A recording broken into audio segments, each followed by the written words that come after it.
नमस्कार, मैं हूं आपके साथ अंजलि और देश के सबसे बड़े न्यूज नेटवर्क TV9 में आपका स्वागत है। आप देख रहे हैं न्यूज टॉप 9। कोरोना महामारी के चलते इस चुनाव के लिए क्या है खास इंतजाम, डोर टू डोर कैंपेन के लिए क्या है प्लान, असम चुनाव का अपडेट क्या है, दक्षिण के तीनों राज्यों की पूरी डिटेल, चुनाव से जुड़ी सभी अहम खबरों के लिए देखते हैं टॉप 9 21 का राज्याभिषेक।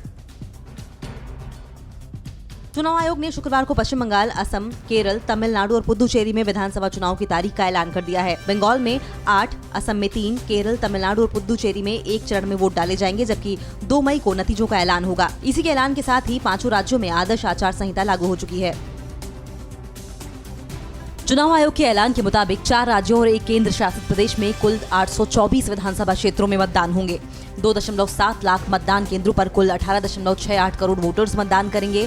आपको बता दें, असम विधानसभा का कार्यकाल 31 मई, तमिलनाडु का 24 मई, पश्चिम बंगाल का 30 मई, केरल का 1 जून और पुदुचेरी का 8 जून को पूरा हो रहा है।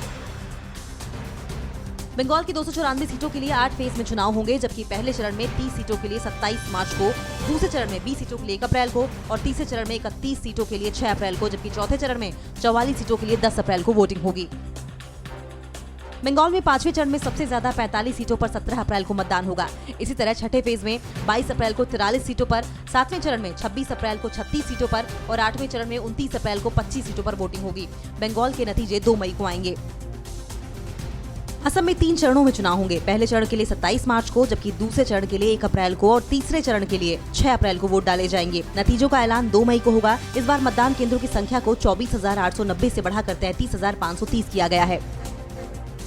केरल, तमिलनाडु और पुदुचेरी में 1 चरण में ही वोटिंग होगी। इन राज्यों में 6 अप्रैल को मतदान होगा। केरल में चुनाव केंद्रों की संख्या 40,771 तो तमिलनाडु में 88,936 होगी। पुदुचेरी में एक उम्मीदवार का चुनावी खर्च 22 लाख रुपए तक होगा। कोरोना महामारी के बीच पहली बार 5 राज्यों में एक साथ चुनाव होने जा रहे हैं। मुख्य चुनाव आयुक्त सुनील अरोड़ा ने कहा है कि कोरोना के बढ़ते संक्रमण के बीच चुनाव संपन्न कराना सबसे बड़ी चुनौती है। हालांकि इस दौरान कोविड गाइडलाइंस का पूरा ख्याल रखा जाएगा। सभी चुनाव अधिकारियों को वैक्सीन दी जाएगी। 5 राज्यों में चुनावी बिगुल फूंकने के साथ ही मुख्य चुनाव आयुक्त ने कहा है कि सभी जगहों पर कोरोना प्रोटोकॉल का पालन करते हुए वोटिंग होगी। कोरोना काल में उम्मीदवार समेत अधिकतम 5 लोग ही घर घर जाकर वोट मांग सकेंगे। साथ ही जमानत राशि ऑनलाइन जमा कराई जाएगी। पश्चिम बंगाल में शांतिपूर्ण चुनाव संपन्न कराने के लिए केंद्रीय सुरक्षा बलों की 125 कंपनियों को तैनात किया जाएगा। इसमें सीआरपीएफ की 60 कंपनी, बीएसएफ की 25 कंपनी, एसएसबी की 30, सीआईएसएफ की 5 कंपनी और आईटीबीपी की 5 कंपनियां शामिल हैं। आपको बता दें, बंगाल में जारी हिंसा और बीजेपी की शिकायत को देखते हुए चुनाव आयोग ने यह फैसला किया है।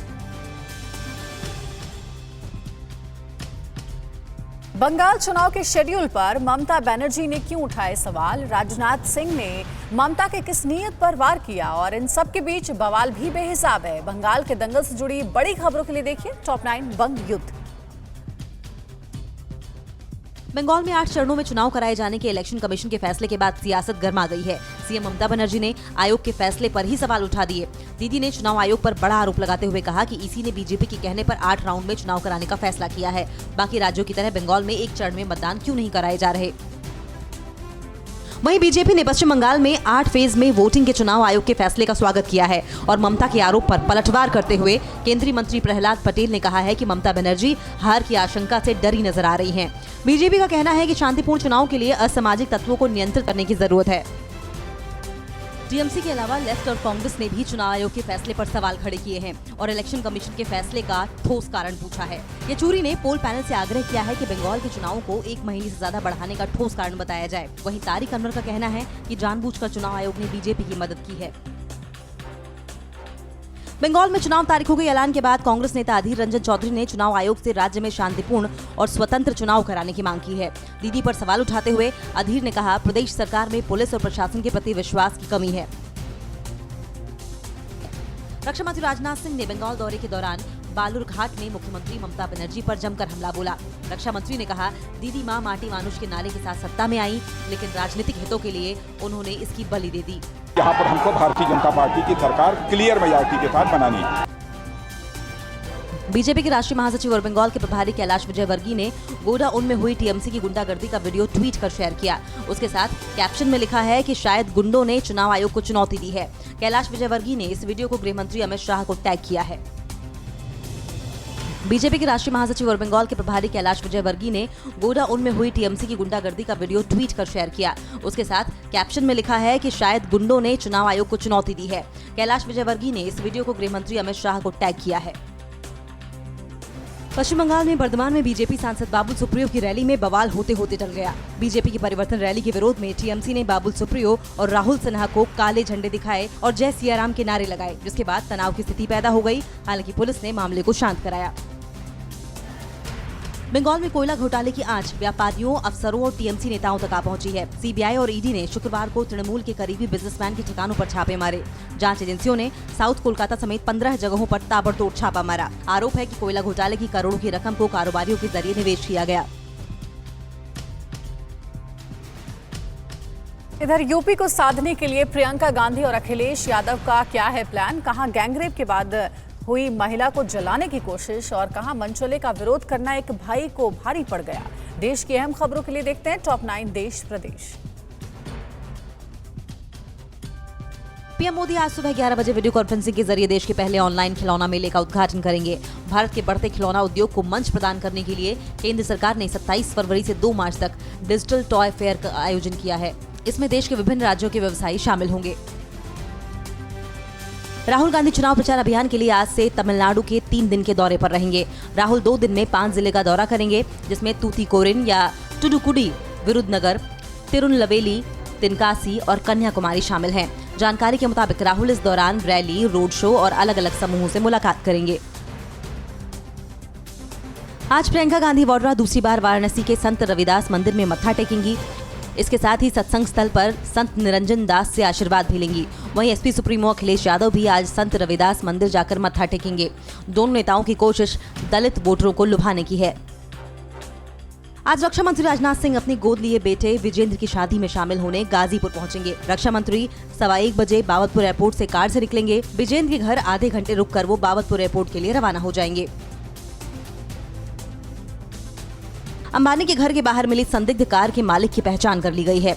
मुंबई पुलिस ने बताया कि विक्रोली इलाके से कुछ दिन पहले गाड़ी चुराई गई थी। पुलिस ने सीसीटीवी फुटेज में कार पार करने वाले शख्स को देखा, लेकिन मुंह पर मास्क होने की वजह से शख्स की पहचान नहीं हो पाई।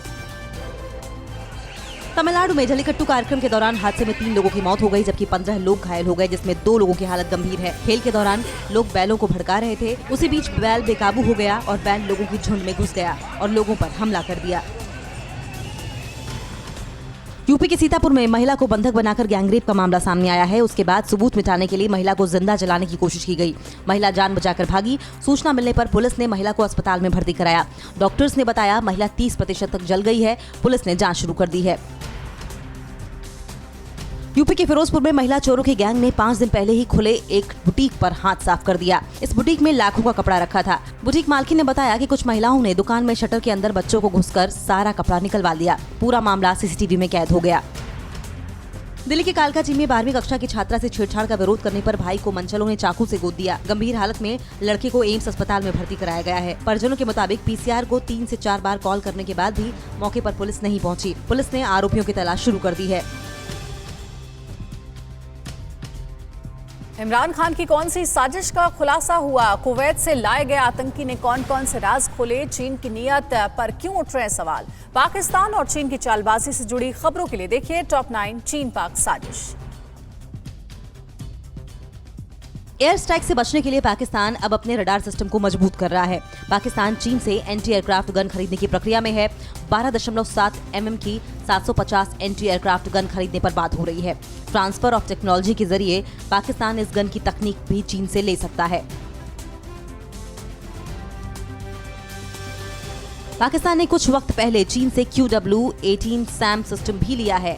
ये मिसाइल सिस्टम जमीन से हवा में मार करने वाला है। पाकिस्तान को चीन ने 9 LY-80 LOMADS रडार सिस्टम भी दिए हैं। पाकिस्तान सेना के लिए IBIS 150 रडार सिस्टम लेने का करार भी हुआ है। पाकिस्तान का एक और नापाक चेहरा उजागर हुआ है। इंटरनेट मीडिया के जरिए भारत की छवि को खराब करने का पाकिस्तान के प्लान का खुलासा हुआ।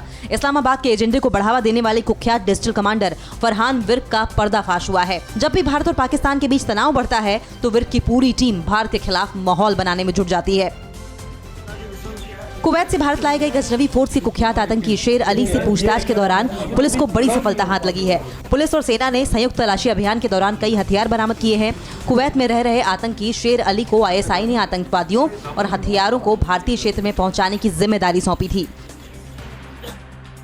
पाकिस्तान में बिजली बिल के साथ साथ खाद, ईंधन और डीजल की कीमतों में हुई बढ़ोतरी को लेकर इमरान सरकार के खिलाफ किसान सड़क पर उतर आए हैं। पाकिस्तान के कई इलाकों में किसानों ने प्रदर्शन किया है और पाकिस्तान में किसान खाद, बिजली की कीमतें कम करने की मांग कर रहे हैं। भारत और पाकिस्तान के बीच संघर्ष विराम पर बनी सहमति का अमेरिका, संयुक्त राष्ट्र और यूरोपीय संघ ने स्वागत किया है। अमेरिकी राष्ट्रपति जो बाइडेन की प्रवक्ता जेन पाकी ने कहा है कि ये दक्षिण एशिया में अधिक से अधिक शांति और स्थिरता स्थापित करने की दिशा में एक सकारात्मक कदम है। एलएसी पर डिसएंगेजमेंट को लेकर भारत और चीन के विदेश मंत्रियों ने फोन पर बात की। 75 मिनट के फोन कॉल में एस जयशंकर ने अपने समकक्ष वांग यी से देपसांग और दूसरे इलाकों को भी खाली करने को कहा। बातचीत के बाद दोनों विदेश मंत्रियों के बीच हॉटलाइन शुरू करने पर फैसला हुआ।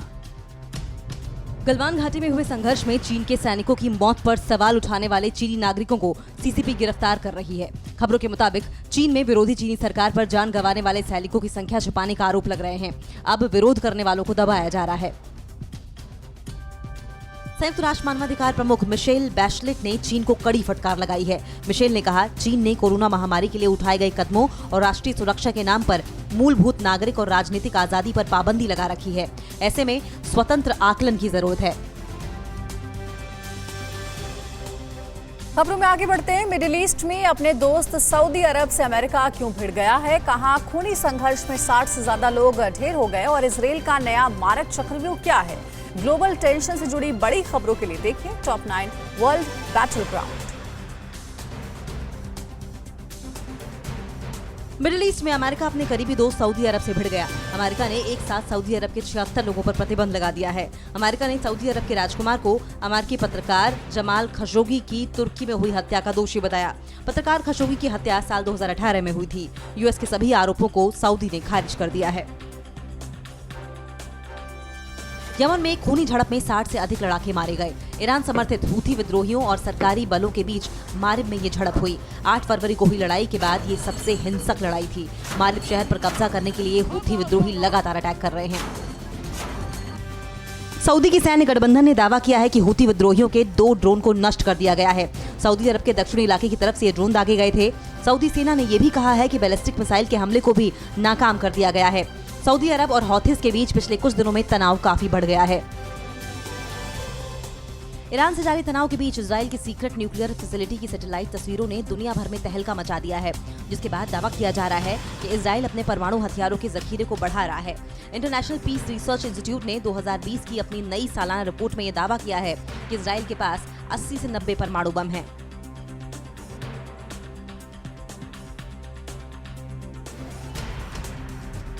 चीन और जापान एक बार फिर एक दूसरे के आमने सामने आ गए हैं। सेनकाकू द्वीप के कब्जे को लेकर दोनों देशों के बीच तनाव बढ़ गया है। अमेरिका ने सेनकाकू द्वीप पर चीन के दावे को लेकर कड़ी आपत्ति जताई है। पिछले कई सालों से सेनकाकू द्वीप पर कब्जे को लेकर पूर्वी चीन सागर में चीन और जापान के बीच गतिरोध बरकरार है।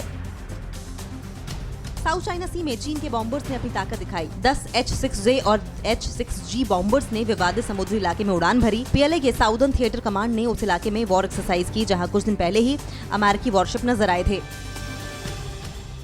ब्रिटेन की सुप्रीम कोर्ट ने ISIS दुल्हन के नाम से कुख्यात शमीमा बेगम को वापस लौटने की इजाजत नहीं दी है। कोर्ट ने उसे फिर से ब्रिटिश नागरिकता हासिल करने के लिए मुकदमा लड़ने की अनुमति देने से भी इनकार कर दिया। बांग्लादेशी मूल की शमीमा बेगम फरवरी 2015 में 15 साल की उम्र में अपने 2 दोस्तों के साथ ISIS में शामिल होने के लिए सीरिया चली गई थी। नाइजीरिया में एक स्कूल की सैकड़ों छात्राओं को अगवा करने का मामला सामने आया है। जैंगबे इलाके के एक सरकारी स्कूल पर कुछ बंदूकधारियों ने हमला कर दिया, जिसके बाद सैकड़ों छात्राएं लापता हैं। स्कूल के रिकॉर्ड के अनुसार 300 लड़कियां गायब हैं। 2 सप्ताह पहले भी नाइजर राज्य में एक कॉलेज से हथियारबंद लोगों ने 42 लोगों को अगवा कर लिया था, जिनमें 27 छात्र भी शामिल थे। देश में क्यों डराने लगा है कोरोना? वर्धा में आखिर क्यों लगा 36 घंटे का कर्फ्यू? उर्स मेले में कहां उड़ी कोरोना नियमों की धज्जियां? फ्रांस में कहां पहुंचा कोरोना का ग्राफ? देखते हैं कोरोना से जुड़ी बड़ी खबरें। टॉप 9 कोरोना जिंदा है।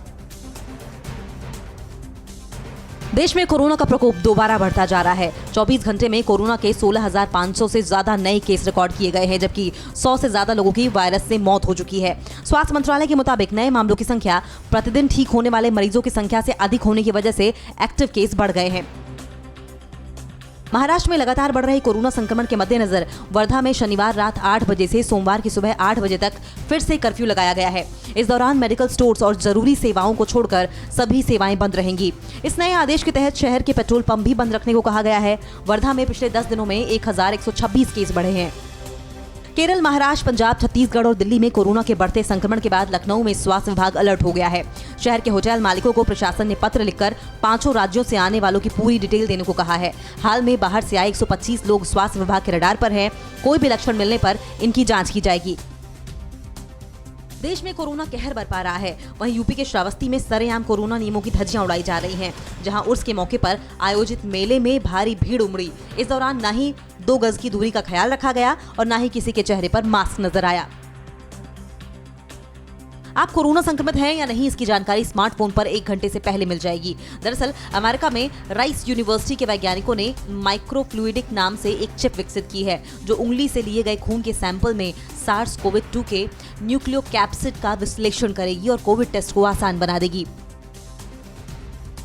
केंद्र सरकार ने 60 साल से ज्यादा उम्र के बुजुर्गों और 45 से 60 साल के गंभीर बीमारी से ग्रस्त लोगों के वैक्सीनेशन की प्रक्रिया को आसान कर दिया है। स्वास्थ्य मंत्रालय के मुताबिक कैंडिडेट खुद ही कोविन ऐप पर रजिस्ट्रेशन करके वैक्सीन लगाने का दिन और जगह चुन सकते हैं, बशर्ते आधार कार्ड और वोटर ID कार्ड के अलावा अन्य फोटो पहचान दिखाना होगा।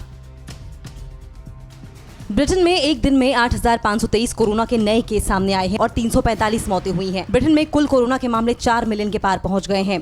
कोरोना से बचाव के लिए ब्रिटेन में वैक्सीनेशन का काम जोरों पर चल रहा है। अभी तक 19 मिलियन से ज्यादा लोगों को कोरोना की पहली डोज दी जा चुकी है।